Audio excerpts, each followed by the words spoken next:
Committee on today, January 13th. I'm Gail Cederberg and calling the Environmental Committee meeting to order. Thank you, everybody, for being here. To start us off today, Councilmember Jenkins will read the Dakota Land, Water, and People Acknowledgment. The Metropolitan Council acknowledges that the land we currently call Minnesota, and specifically the 7-county region, is the ancestral homeland of the Dakota Oyate, who are present and active contributors to our thriving region. As part of the Metropolitan Council's commitment to address the unresolved legacy of genocide, dispossession, and settler colonialism, and the fact that government institutions, including the Metropolitan Council, benefited economically, politically, and institutionally after the forcible removal of the Dakota Oyate, the Metropolitan Council is dedicated to instilling land, water, and people commitments in regional policy. These commitments support the Dakota Oyate, the 11 federally recognized tribes in Minnesota, Ho-Chunk Nation, and the American Indian communities representing over 150 diverse tribal nations that call the 7-county region home. Thank you, Councilmember Jenkins. First, we're going to approve the agenda.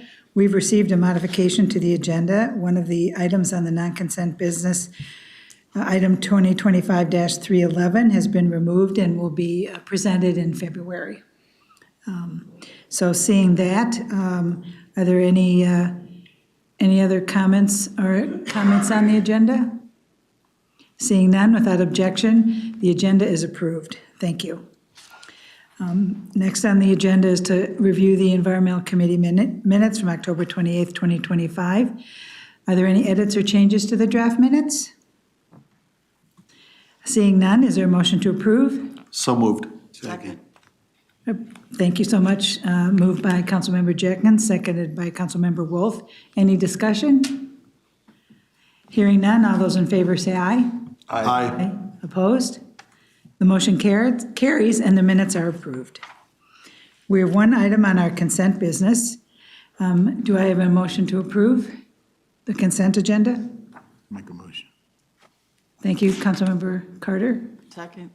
Councilmember Wolf, approved. Any discussion? All those in favor? Aye. Aye. Opposed? That is approved unanimously. Thank you so much. We're going to move on to our non-consent business. And we have two items then on the non-consent business. The first item is item 2025-305, ratification of declaration of emergency repair of Plymouth Interceptor 7027-1. And we have Chris Remus here today. So thank you, Chris, for coming. Yes, thank you, Madam Chair, committee members. For the record, my name is Chris Remus, and I'm an assistant manager in the Interceptor Engineering Group within Environmental Services. And today I'd like to present on business item 2025-305, as referenced by the chair.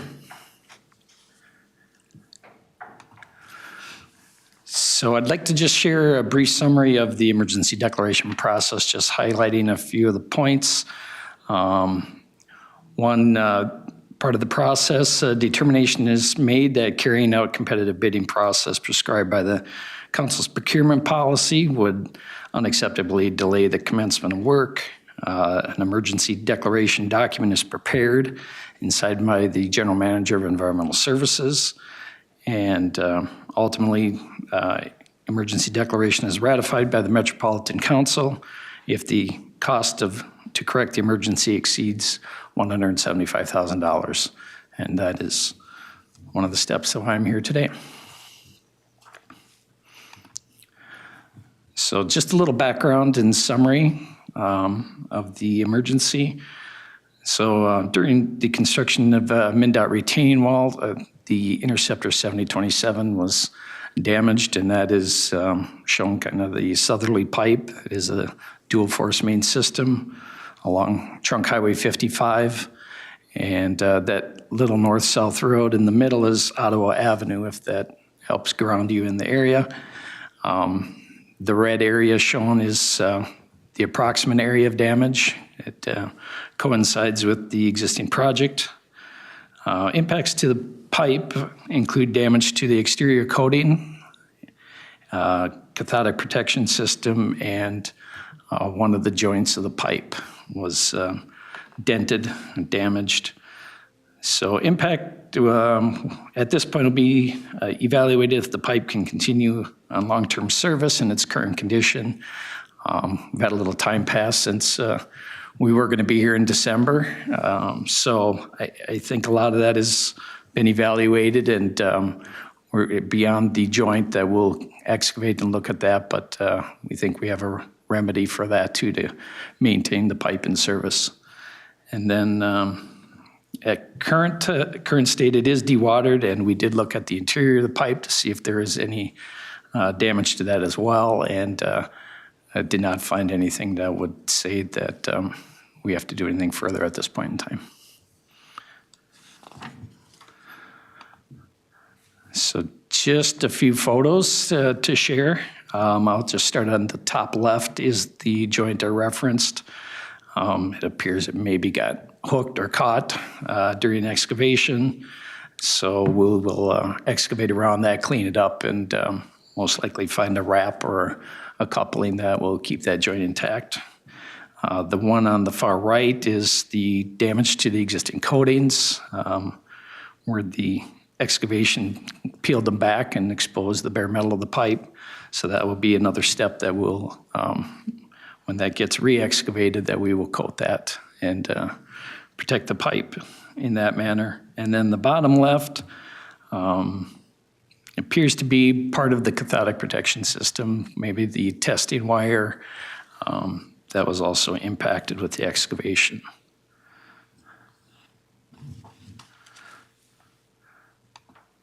And with that, Madam Chair, the proposed action is that the Metropolitan Council ratify the emergency declaration for repairs to Interceptor 7027-1 in Golden Valley in an amount not to exceed $2 million. Thank you. Do we have any questions or comments? Councilmember Wolf? Thank you, Madam Chair. I've asked in the past if we're going to go after the contractor to pay for the damage, and that's always something that happens way down the line, and we never actually hear how it ends up being resolved. I would appreciate it if at some point, it doesn't have to be a presentation, just maybe an email saying, you know, we've had these several cases of damage that have now been resolved with the contractor being held responsible. I don't even need to know the amount, just that we're doing that work would be helpful to know. Yeah. Madam Chair, at the time this happened, RISC was notified of the event, and that's as much as I can speak to at this point. Okay. Councilmember Carter, did you have? I was just curious, so there's a protective cap on that now? That's correct. Yeah. Madam Chair, it's like an asbestos wrap, actually, Yeah. that they coated the pipe with. Any other comments or questions? Thank you. We have the proposed action to approve item 2025-035, ratification of declaration of emergency repair of Plymouth Interceptor. Hope I got the wrong one here. Let me see. Can you go back a slide, then I'll read it off of the slide. Thank you. There you I'll start over. We have a proposed action, 2025-035, ratification of declaration of emergency repair of Plymouth Interceptor 7027-1, that the Metropolitan Council ratify the emergency declaration for repairs to Interceptor 727-1 in Golden Valley in an amount not to exceed $2 million. Do I have a motion to approve? So moved. Councilmember Wolf, Second. Second. second by Councilmember Carter. Any further questions or discussion? Seeing none, all those in favor say aye. Aye. Aye, opposed? That passes unanimously. Thank you so much, and thank you for coming. Thank you. Our next item is on the agenda is item 2026-11, intergovernmental agreement with the city of Hastings. And we have Chad Davison here to present. Thank you for coming in. Madam Chair, committee members, I'm Chad Davison from Interceptor Engineering. I'm here to discuss the business item 2060-11, intergovernmental agreement between Hastings and Council. A little background on proposed action. Council plans to create a new service point that will allow for the conveyance of City of Hastings wastewater to a new treatment facility west of the city. Several trunk sewer improvements are required to facilitate this new service point. City of Hastings and Department of Transportation are planning to reconstruct Trunk Highway 61 in Hastings. This is the main thoroughfare through town that goes north-south, crosses the river. It is our intention to install trunk sewer pipes within Trunk Highway 61 ahead of schedule to work to minimize impacts to the corridor. So on this map that's currently up, the one on the right, the green shading is the phasing. So the green area of work is ones that impact the Trunk Highway 61 project. And the pipes shown in purple on that map are the actual pipes to be installed. It's just over 2,000 feet of pipe, ranging in size from 15-inch to, I believe, 42-inch.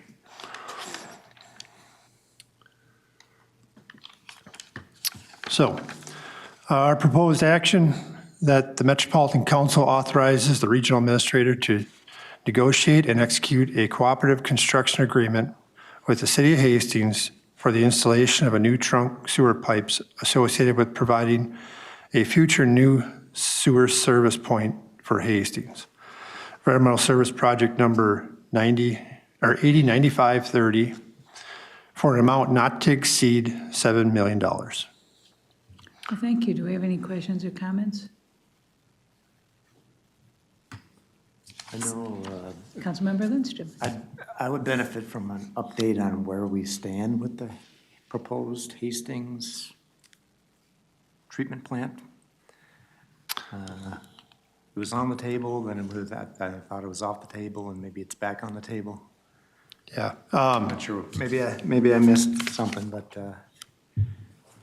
Sam, would you want to address that or no? You want me to? Sam.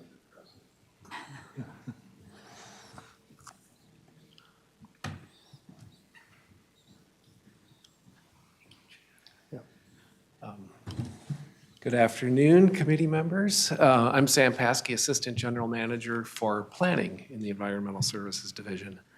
So the question is, if I may, what is the disposition of the plant in Hastings and the work? Formerly, that plant was planned to be decommissioned. I can't remember the exact time frame, but kind of around now. Within 5 or 10 years, and then a new plant built south of town. We are no longer moving forward with that plan for that site south of Hastings. We do currently own that site at this point with no plans to build infrastructure on it.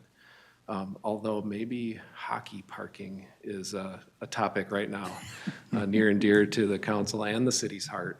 The current plant downtown is part of the city's vision for making use of the riverfront area along the Mississippi and fully supported by the council. However, in order to get new treatment capacity up and running to serve Hastings and the southeast part of the metro area, we need to configure conveyance to that new treatment location, which we are still determining. Okay. It could be in the Empire area or the Rosemount area, or another area. We haven't determined that yet. We currently have a study underway where we're working with local communities and townships right now as we speak, actually, to gather input on that plan. And then that will move into more of a, what is needed for growth to support use of water and resources in that area and reclaim that valuable water resource. And then What Chad is presenting today is the initial step that puts us in a position to connect Hastings to that future site.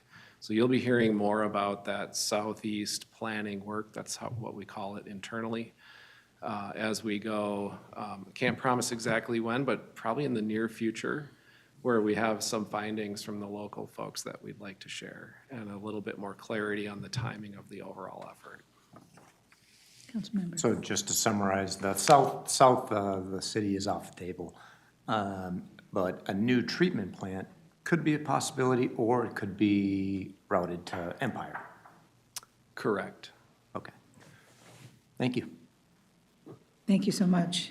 Any other questions or comments? Councilmember Jenkins.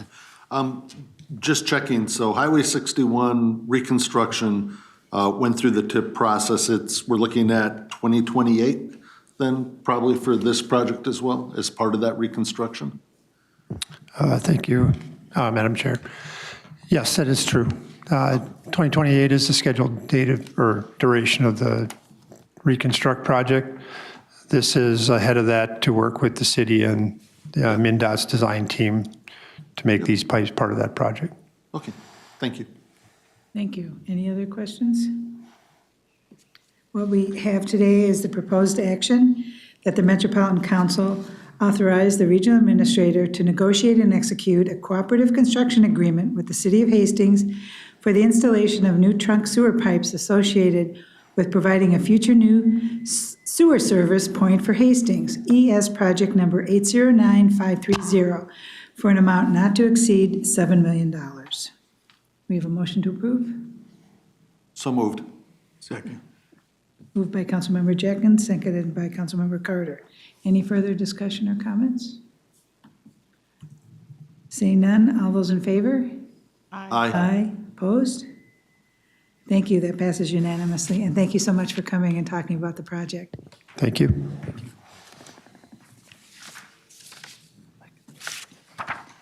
That ends the end of our non-consent business, and we'll talk about some information items that we have. The first information item is the Metropolitan Urban Service Area, MUSA Implementation Guidelines Update, Imagine. And Mackenzie, doesn't look like Mackenzie's here. Mackenzie Young Waters, thank you. Yeah, thank you very much. I'm excited to be here. A bit of a new venue for me. I don't usually get to address this body. As mentioned, I'm Mackenzie Young Walters. I'm a senior planner with Local Planning Assistance. I'm here because we're in the process of updating the MUSA implementation guidelines to incorporate policy from Imagine 2050.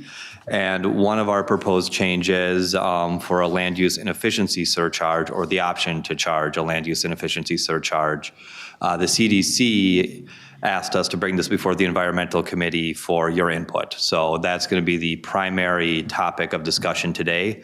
That being said, before I jump right into that, I did want to give a little bit of background on the MUSA implementation guidelines.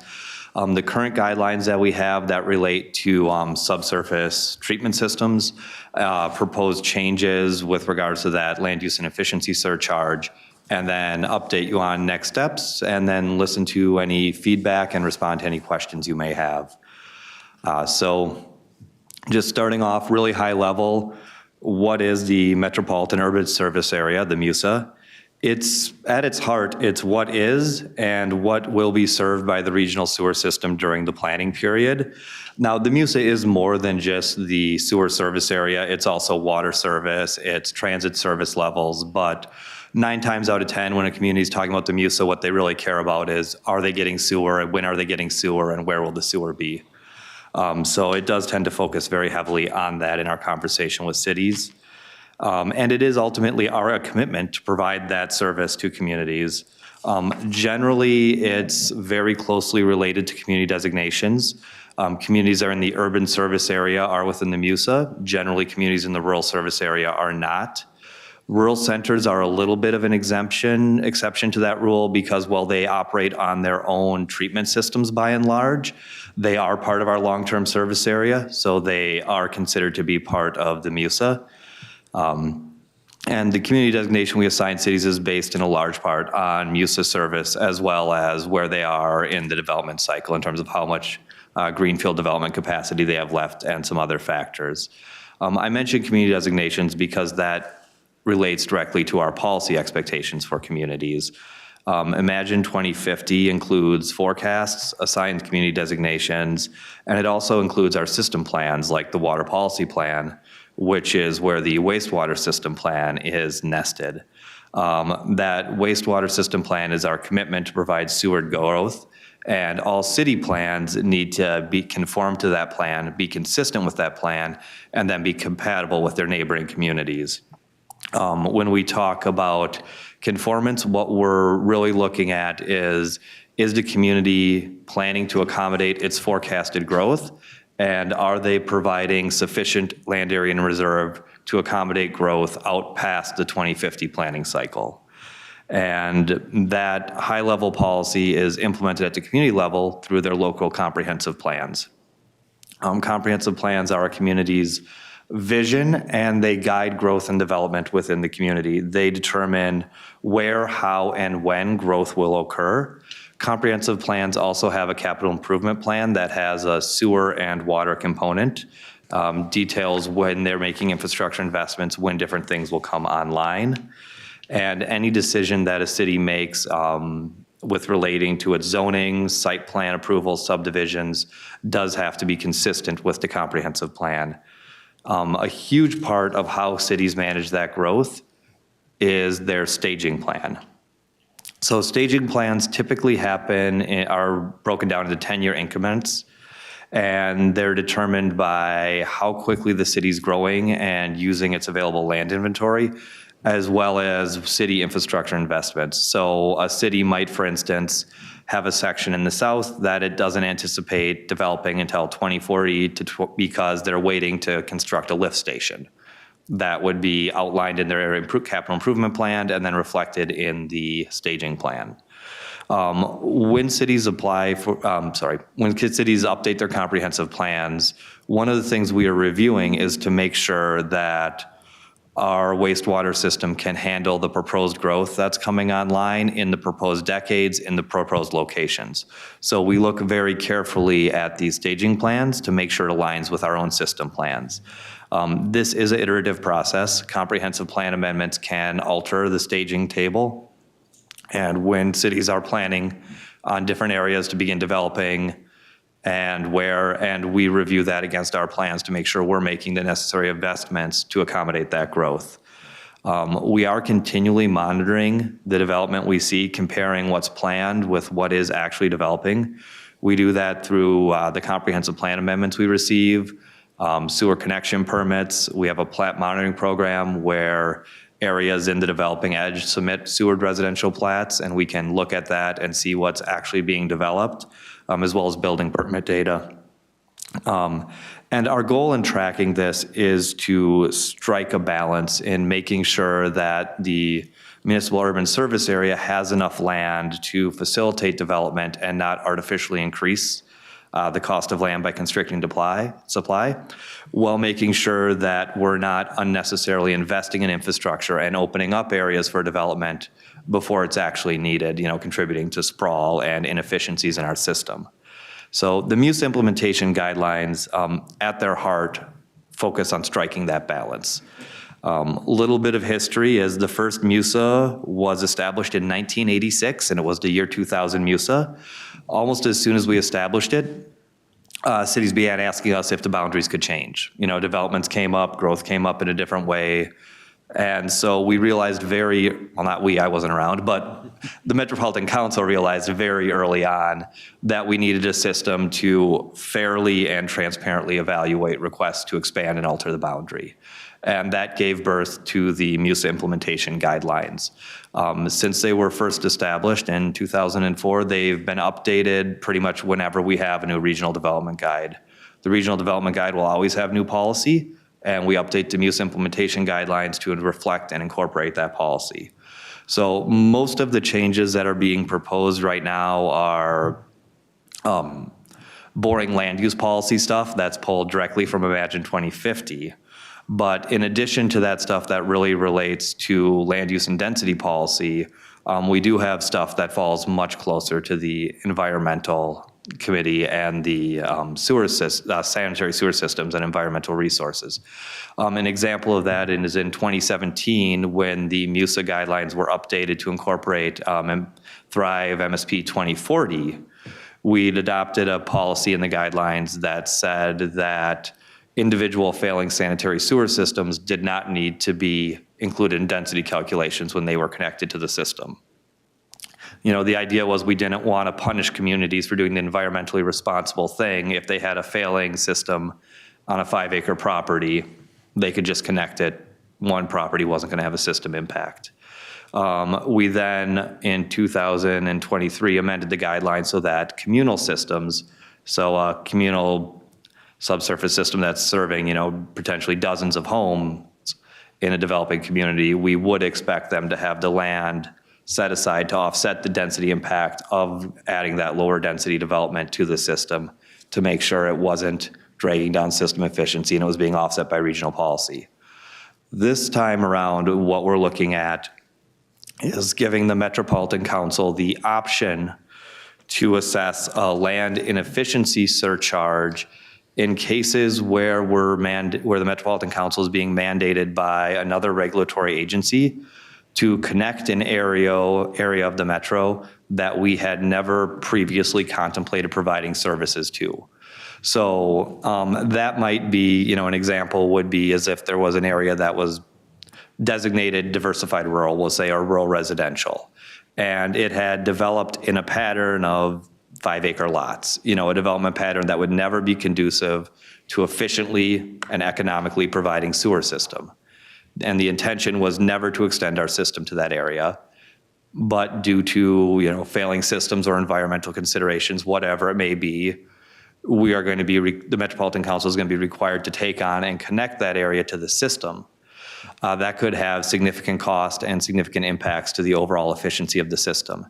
And it would be appropriate to have the option to do a study to determine what those costs and impacts would be, so that if they are significant, if they are outside of the scope of what would normally be covered when we connect systems, we would have a mechanism in place to recoup those costs and guaranteeing that the portions of the region that have developed in line with regional density policy expectations and have used land in a way that contributes to an efficient regional system are not subsidizing areas that have developed in a different pattern. This program would not require the Metropolitan Council to assess a land use and efficiency surcharge. It just establishes a framework that would allow us to do a study to determine if it would be appropriate to assess a charge and what the charge would be.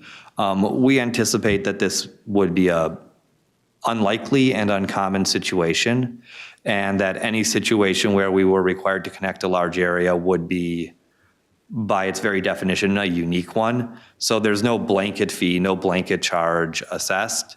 It's just a mechanism that would allow us to determine whether or not a charge it would be appropriate. And if the study came back and indicated it would be appropriate, it would give us the mechanism to then assess that fee. So that's the crux of the issue that we're really hoping to get some feedback from you on. This has gone before a focus group of local governments, the Community Development Committee, the Land Use Advisory Committee, and the Regional Planning Advisory Group. And what we'll be doing is we'll be taking all the feedback we got from those bodies, the feedback I received from you here tonight. We'll incorporate that into recommendations, make any necessary revisions, and then this will be coming forward to LUAC and the Community Development Committee in the first quarter of this year, I think tentatively scheduled for February. With that being said, I will happily stop talking and answer any questions you may have. Thank you so much for the information. Do we have any questions or comments? Councilmember Jenkins? So I had read through this before the meeting, and it wasn't until I got to the meeting that this question came up. So I apologize, I haven't looked at prior proceedings on this, but the documentation talks about this being tied to density, housing density and population. Could the same inefficiency tools be used in the case of potential high water usage companies or organizations? Not as currently envisioned, no. This is entirely a land use and efficiency surcharge. It would not be applicable to like an industrial development that drew a high volume of water or, did a higher level of discharge into the system. Okay, thank you. Councilmember Wolf. I'm wondering why now, and is there's something that is brewing that you guys are afraid is going to happen? It just seems odd to all of a sudden have this. I think we always, consider and game out scenarios and think, wonderful, thank you. My lifeline is here, Director Barajas. Yes. Thank you, Madam Chair, Councilmember Wolf. I'm Lisa Barajas, Executive Director of the Community Development Division, and have the benefit of a couple more years under my belt at the council than Mackenzie, so I can give a little bit of history of how we've been thinking about this. This actually is something that, as we've been going through, especially over the last 10 years, and seeing more requests coming from communities to connect failing systems, even in communities where maybe where they said, no, we got it, we have this on our own, we can manage this failing system on our own. We're just starting to see more of that starting to tick up. So what we were trying, as we were thinking through this over the last many years, I should say, probably since the adoption of Thrive MSP 2040, and the housing market starting to come back, as we started to see more of these come in, we're really wanting to try to avoid having a situation where the council is left in a situation where there's almost a backdoor way into getting a connection to the regional system without having to be consistent on the land use side with regional policy. So kind of skirting those conformance issues. This is especially true, I think, in communities where we have, over the years, we have been trying to make accommodations for, real things that have happened in development patterns prior to even the formation of many of our communities. That's why we have those lots of record. Those often are lots that have been developed, subdivided and developed, especially around our lake shores, and this is true across the state of Minnesota, on very small lots that do not have any room for a backup septic system. So really wanting to address those and not count those against those communities. But where we're seeing more recent development patterns over the last couple of decades, especially where we've said, look, we're not going to be able, that's not a consistent rural development pattern. It's not a conformance issue today. You should be aware that as a city, you are responsible for ongoing maintenance of that and long-term viability of the private septic or community septics within your community. And it's your responsibility. They often say, sure, we got it. And then we see them fail and starting to come in more frequently, especially recently, because we're getting to some of those, I think, end of life sort of expectations with some of these older systems where they're weighing kind of that cost. Is it more cost effective for us to connect to the regional system or replace the system we have? With thinking about that on an individual basis and not at the scale that we're thinking about, like, well, what if everybody starts to do that when we see that around the region? So more of we started to see this ramping up, and this was something that we've been working through over many years now on how do we ensure that we have a mechanism that is also clear to local governments. We don't want to surprise folks, but it's clear that we might consider that as well. If you've been consistently inconsistent with council land use policy for rural areas, that there may be a charge that you may be responsible for. Councilmember Wall, follow up. Thank you, Madam Chair. In community development, I asked about if it was based on the Imagine 2050 density or whether it was based on 3 units per acre minimum, which we had figured out a long time ago was a balance point for the wastewater system. And I got a sort of answer that it was more on the Imagine 2050 thing than 3 acres. I'm still trying to understand how we defend that.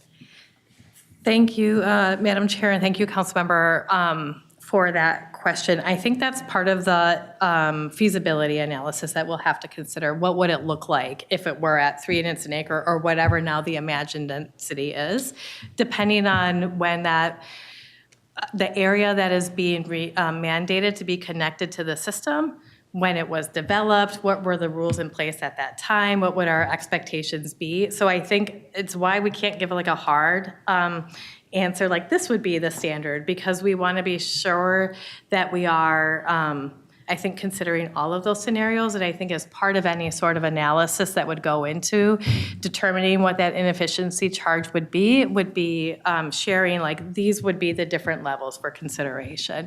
What was the density requirement at the time of this development actually being subdivided and approved locally, and what were the council's policies at that time, and then where are we today, and really as an information sharing exercise and as part of that overall analysis. We wouldn't tie from one to the other. That's ultimately would be a council policy decision-making effort. Councilmember Wolf. So, and is this just about the individual systems that are being connected, which are currently held harmless? Or would we be adding kind of another layer onto the communal systems, which are already going to have to be offset by more dense development in a community?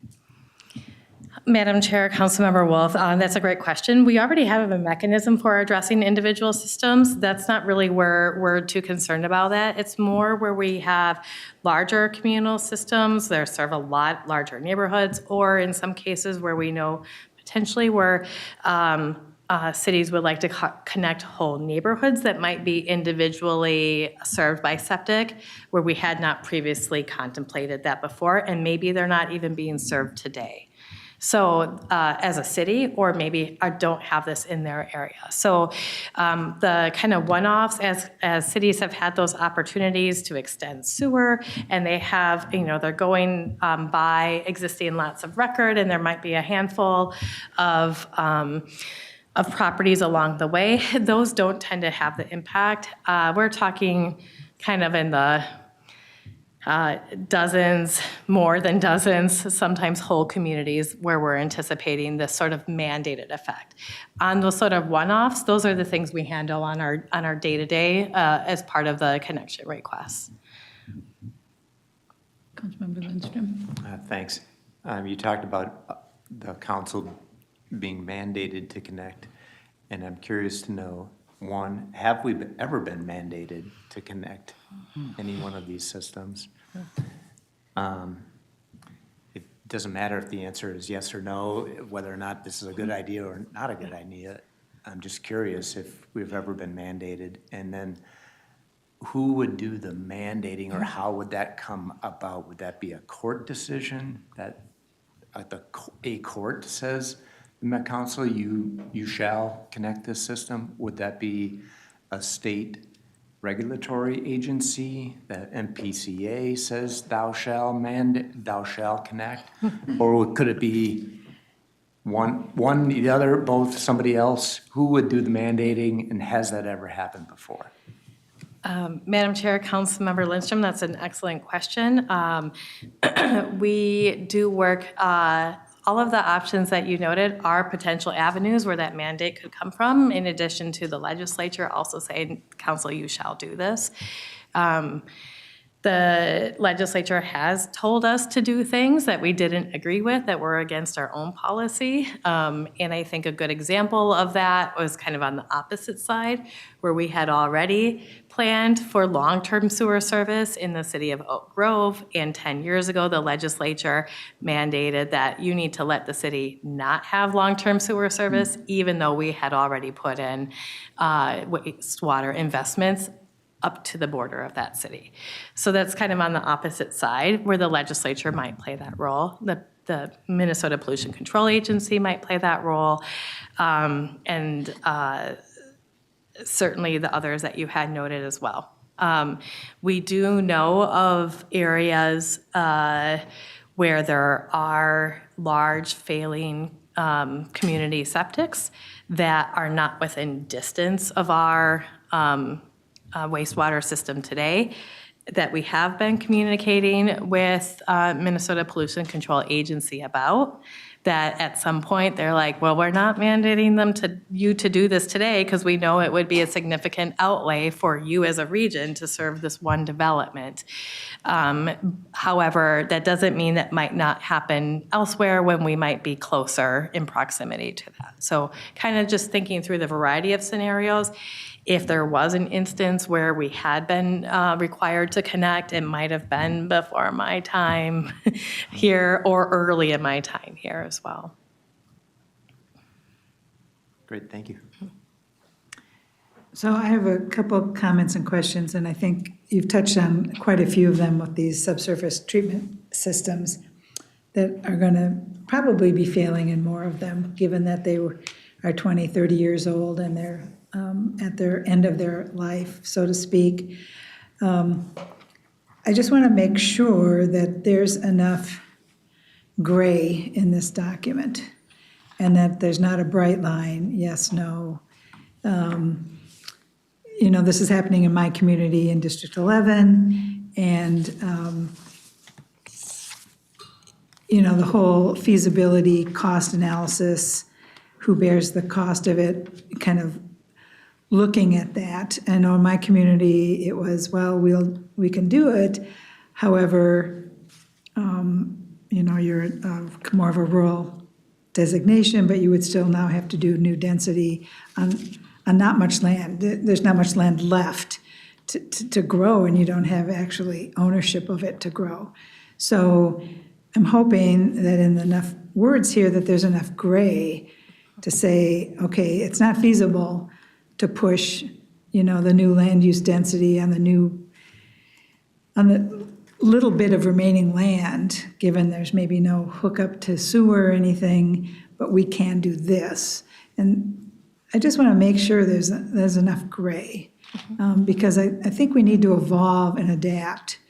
And things that were planned 20, 30 years ago, you know, and they were planned with the land use density of 30 years ago, and now that's grown for everything within the region. So they may not have land for the newest density, and that may be a hardship. So I think the wiggle room is in here to have that gray and that adaptability, but I would certainly, you know, put the word adaptability in this document somewhere to recognize that. Whereas we like, you know, to make our densities and to grow, there are going to be instances where just connecting is going to be the best option, and move it along and not make it as protracted. If you know, can be a payment and people can pay for it and whatever, because I think we want the same goal, and that's clean water. And we can spend a lot of time litigating it and all of those things, and 2 years can go by and the solution hasn't been done, but it could have been hooked up 2 years ago. So what are we doing? So I think it's a good policy. I just want to make sure that there's enough gray in here, that there's not just a bright line that people are going to stand behind and push out. I think as we evolve as a council and as we're changing on the communities, and the communities are growing very differently, I think we have to be adaptable. So that's my comment. Madam Chair, if I may, I think we are agreeing on that. We hope, and certainly if you have any specific feedback that we're like, maybe if we add this here or there, that we're happy to do that. That was our goal in drafting this information. This policy was thinking about like the full range of what we've already seen as potential kind of knocking on our door, as well as trying to leave that door open. Like, we're not going to be able to know all the things that might be in front of us, which is why we really want to be able to explore that through that kind of study process as well. And I just want to reiterate, too, that the types of patterns that we're looking at are in communities who have rural development patterns who are now trying to connect to the regional sewer system. And maybe those rural development patterns that they had been using were not consistent with council policy at the time for a rural area. So those are the places that we're not talking about cities who might be at 3 and now 3.5. We're already serving them. That's a different, this policy is not for them. This is more for those rural areas that we're not serving today. Thank you. Councilmember Wolf? Thank you, Madam Chair. There are still some pockets, though, in cities that are Yep. working by the rules. Like I think about parts of Inver Grove Heights that don't have good access to sewer right now. And there's one particular development or proposal where some older homes with older septic systems would like to redevelop the neighborhood at suburban densities, but they're being challenged on getting access to sewer, even though they're surrounded by city. Yeah. You know, because of the topography or whatever, they're Yeah. kind of in an island. And I don't want to make it too hard to fix those kind of problems. Madam Chair, Councilmember Wolf, I totally agree. The cities where we already provide sewer service that have those pockets, we are well aware of those pockets and have worked with those cities over the last several planning cycles. I remember when Inver Grove Heights was going through that in their 2030 cycle, because they were thinking about, we originally had a much larger forecast for them because they're a large city with a lot of open developable land. And they're like, well, we did this feasibility study for sewer extension, and boy, we feel like that's going to be real costly. And there may be some areas that we want to pull out and maybe not plan for sewer today, which is why we have the way that their map looks between rural residential and sewer area looks the way it does. That was locally defined through their planning process. And certainly if that changes for them and they're looking like maybe the math does work today, or there's different reasons, like the studies that they have done to inform that process, I would expect they would probably do something similar again to like help update, are the conditions the same, and does it make sense to continue to keep that? And we would certainly support that sort of analysis and that outcome with them on if it does become something that they want to be able to provide service with, we would work with them on what that looks like for them. Yeah, there are pockets all over the place who don't show up quite as brightly as Inver Grove Heights because their areas are large, but yeah, like the south leg of Maplewood is the same. There's, a little part of Matamidi, even little parts of Minneapolis that similarly are on septic. Those are certainly on our radars.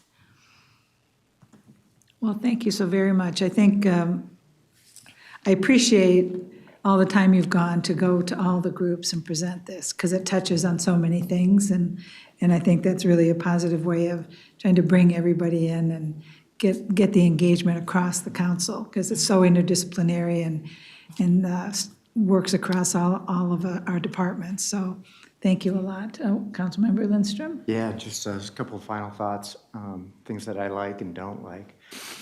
I like the idea of being sensitive to the rules that were in place when the development happened for the first time in 2005 or 10 or 15, whatever. I certainly don't like the idea of any community contemplating a backdoor approach where we're going to put in such and such density, because don't worry about it, the MPCA is going to rule that the Met Council has to do this anyways, wink, wink. So we'll worry about that 20 years from now, 30 years from now, when they're required to do it by the courts or the state agency. I don't like that. And I like being transparent.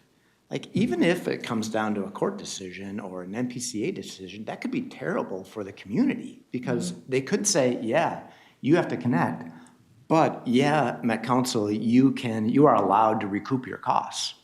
And that could be really a negative thing for that community or that neighborhood as well. So being transparent, upfront, predictable, these are all good things. Madam Chair, if I may, just one final comment. I'd just like to actually thank Mackenzie for his work on this. He's been doing a whole lot of meeting with folks and gathering information, and really our environmental services colleagues too.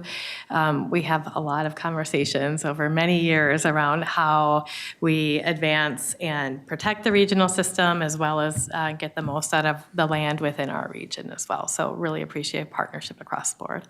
Well, thank you so much. And Mackenzie, hopefully it wasn't too bad to come up here and present today. Again, I always like a new audience. I can use my jokes. You haven't heard them before, so it's great. Thank you. Thank you so much. Thank you so much. And thank you, council members, for your great questions and interaction on this. Our next information item is Federal Fiscal Year 2025 EPA Report, Summary for Environmental Services. And we've got Ashanti Payne coming and talking to us, and Rajan Nair. Did I get that correct? Nair? Rajan Nair. Nair, thank you. Rajan Nair. So thank you for coming today. Thank you, Madam Chair. Good evening. Council members, Ashanti Payne, Assistant Director, Office of Equity and Equal Opportunity, and I am here with Rajan Nair. He is a Senior Small Business Specialist with us, and we are excited to present the Federal Fiscal Year 2025 Environmental Protection Agency DBE report. This report definitely meets a regulatory responsibility, but more importantly, meets our duty to be accountable and transparent in terms of the outcomes relative to small business and their participation on these federal grants that we receive. My main role here today is to look presentable and help address questions, but the work and the coordination with environmental services to get this report completed and presented definitely goes to Rajan and his team. So with that, I will turn it over to Rajan. Thank you, Ashanti. Madam Chair, council members, just a brief overview. So for DBE utilization on environmental service projects, we set goals on any project with federal funds. So any federal fund project, we will review for a DBE goal. We review construction contracts, architectural and engineering contracts, and professional technical contracts. The annual goal is set every 3 years. For 2024 to 2026, the goal is set at 11.9%, and the previous 3-year cycle, it was set at 11%. Project-specific goals are set by small business specialists in the small business unit, and we report our utilization to the EPA via PFA annually in October.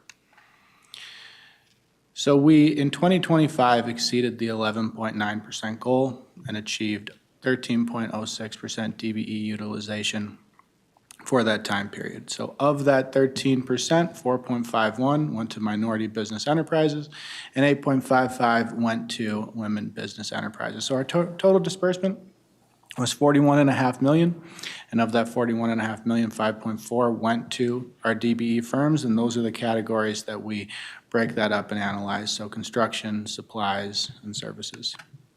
So this is just a little bit more granular. This is the different subcategories that we will report out on, as well as the different contracts that they performed on. Our previous year in 2024, these are all our numbers. We've actually gone up in every category for MBEs and WBE, and our spend is about $8 million higher than it was in 2024. So just for some historical data for your reference, I just included this going back to 2018, and you can see that over the most recent set of years, we've been trending towards an increase in our DBE utilization. So just some highlights that were worth touching on. An area of significant improvement in the report compared to 2024 is that supply category. So if you look in your handouts, you'll see that we're about 10 times what we were in 2024 for our MBE suppliers. The area of growth extends to WBEs. WBEs are also up about 100K, and that's nothing to sneeze at either. So our highlights for 2025, just continuing, we've really seen some good growth in professional technical services for WBEs and WBEs, MBEs and WBEs, excuse me. Payments to MBE firms are now outpacing WBE firms, and they are roughly triple what they were in 2023. So we wanted to highlight this. This is something that is just evidence of our continued success in working with environmental services and the Office of Equity and Equal Opportunity based on some different strategic outreach efforts that we've had. Another category, this is a continued success that was a success in 2024 as well. Our Hispanic businesses continue to be our largest subcategory of MBEs, and prime payments to them are roughly $1 million. Hispanic businesses make up about 9% of the DBE directory, and of that 41.5 million, they're getting 18.3%. So they're getting double, and they're doing a really good job. So just some paths for the continued success. We are going to complete our reevaluation of the DBE firms per the interim final rule, the IFR. We will see continued growth. So in this reporting period, there's payments going to almost 50 unique firms, so that does make a difference in the small business community. And for our supportive services, we did receive additional funding to continue services with the DBE Firm Project Solutions, as well as our business development unit in OEEO. And those items listed are some of the things that we offer to DBE firms, and these are areas where they routinely voice a need for assistance. So bidding and estimating, responding to RFPs, managing contracts, safety training, and one-on-one business consulting. So with that, Madam Chair, members of the committee, I will turn it over to you for questions. Councilmember Wolf? Thank you, Madam Chair. It's great that you guys are doing all this outreach to small businesses and helping them grow. I just wanted to bring attention to slide 3, your last column. I was really thrown by it when I was first going through the presentation because all of the, if you can you go back to it? All of your top part in the last column add up to 1. And then you have 100% at the bottom, so you're using different units. So I'm like, how do all these little tiny numbers add up to 100%? And then I went, oh, okay, different units. It would be good if you had the same unit all the way down the column. Yes, Madam Chair, Councilmember Wolf, that is a very good point. So, yeah. So just if you thought that we actually read your stuff, we do. And by we, that's the royal we, but Wendy. Councilmember Jenkins? I'm going to ask you to stay on slide 3 as well. My question was, we categorize women-owned, minority-owned. On this slide, top left cell, we have Black and women merging at 26,000. What do we do for organizations that are both woman and minority-owned? How do we classify them? Madam Chair, Councilmember Jenkins, we would classify them as an MBE. Okay, minority, okay. Okay. Thanks. So I had a couple of points. One, I'm really pleased to hear and see the uptick in professional and technical services. I think that that's really, really a strong thing to continue on, and probably from your outreach. So keep going on that. And then, so have you asked for feedback from your DBEs on how the process is going and the positives? And have you had any negative feedback or some improvements, and kind of how are you taking this to the next step? What new things might you be adding? In terms of what we're doing for our next steps in the interim, we really are full speed ahead on processing reevaluations after the IFR. So the number one thing that's really consuming our time right now is processing these different reevaluations and trying to get them finished so we can go back to setting goals on, DBE goals on projects. So that's a big step, and Ashanti, if you wanted to add. Madam Chair, council members, I just want to make sure I'm clear on the question. Is your question specific to the support services that we're providing to DBs and the Yes, feedback? on the support services. Yes, we have a pretty good and robust quality control process where we survey participants to get their feedback, and it's actually informed us for 2026 in terms of new courses, new areas of support that we will be providing in 2026. There are some staples that continue to be the most popular. The one-on-one business consulting, of course, is valuable, but how to bid and estimate and responding to RFPs as well are some of the most successful and highly recommended. But yes, every time I get a chance to share feedback, in other bodies, I've been able to provide direct quotes from some of the participating businesses. We feel that this has been a very important piece. It gives us a chance to go beyond just regulatory and compliance to be more impactful in our small business community within the region. Well, what I can see is that everything you're doing is helping them to grow their business and just not their projects with the Met Council, but expand other projects with other clients as well. And, just really building solid relationships and building partnerships, because a vendor and a contractor and contracts, it's really all about partnering and trust and knowing that you'll get a good product and knowing that they're going to want to deliver a great product for the Met Council as well. So I think that congratulations on really listening and proving and bringing people in to the Met Council so they can really work on our projects. It's really great. Thank you, Madam Chair. I would just also mention that I always say that the best ideas come from the business unit. So when you see the growth in professional services, I would attribute a lot of that to some of the ideas that came directly from the folks in environmental services to make connections. And as you said, start those partnerships, and hopefully they grow into relationships and then manifest themselves in these numbers. That's great. Any other comments? Councilmember Carter. Yeah, I'm glad to see these numbers, but a question that I'm sure a lot of people have: what are we anticipating for 2026 and beyond in terms of the growth? And I know that's kind of a crystal balling a little bit, which the crystal is cracked these days, but. Yes, Madam Chair, Councilmember Carter. What I can say is reinforce what Rajan mentioned about where our focus is trying to get through this reevaluation period so we can begin establishing goals on a project-specific basis again, and being able to do that. It's hard to gauge what that what 2026 is going to be, but we can definitely tell you that we are currently not setting specific DBE project goals, though we continue with our local funded MCUB program. But given the experience, we probably will not see the kind of results that we see here for 2026 for sure. But I think it is important that we keep monitoring and collecting data so that we do understand and learn from this time period.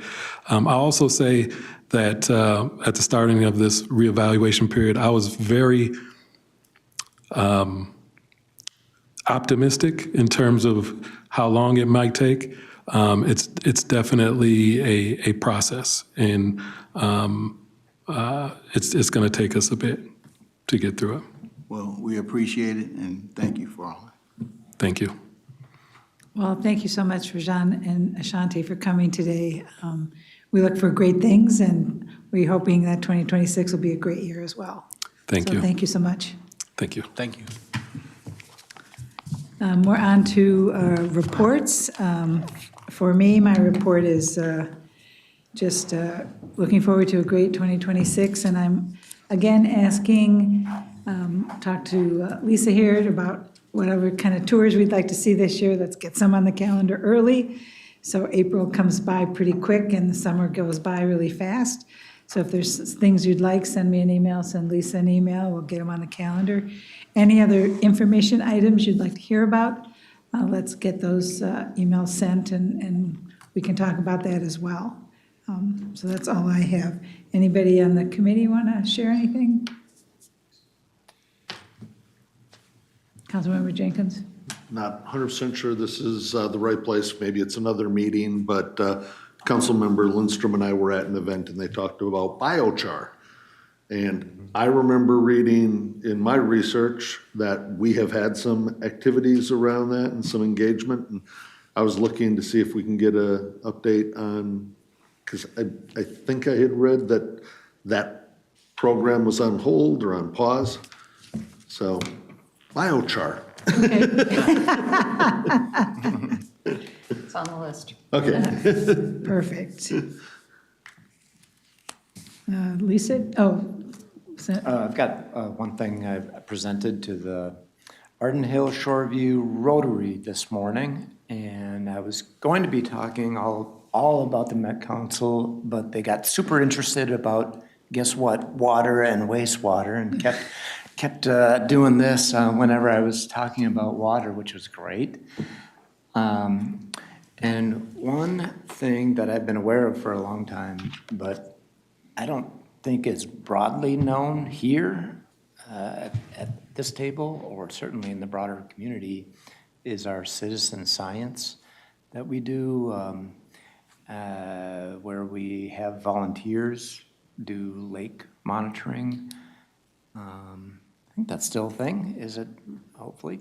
And so I think we have hundreds of citizen science volunteers help us, and I think it would be interesting to have a presentation on what that is all about.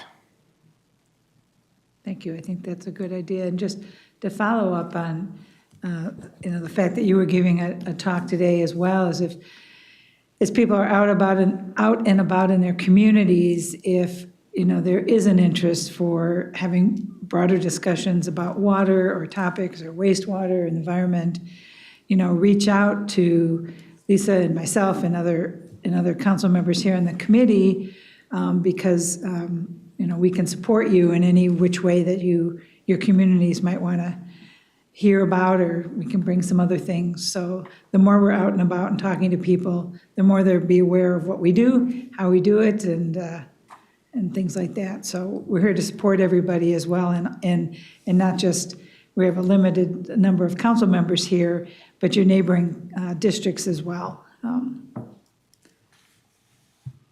Okay? That's the Community Assisted Monitoring Program. Right. It's what it's called. Citizen monitoring, I think, is MPCA, because I've done that for MPCA, for lakes outside the region. Okay? you're All up. right, well, both of those items are on the list. We can certainly do that. It's been a while since we covered the lakes monitoring and all the information that we gather about that and how we go about it with a network of support. So both of those we'll bring back. 2026 is here, bringing challenges and the plans that we had for 2026. We're not going to let get derailed. So next meeting, I'll bring some information about what's in store for 2026 that we're going to be working on, and give you another opportunity to ask for more in-depth information on things as we go forward. Well, that's perfect. So I think we're done, and I call this meeting adjourned. Thank you.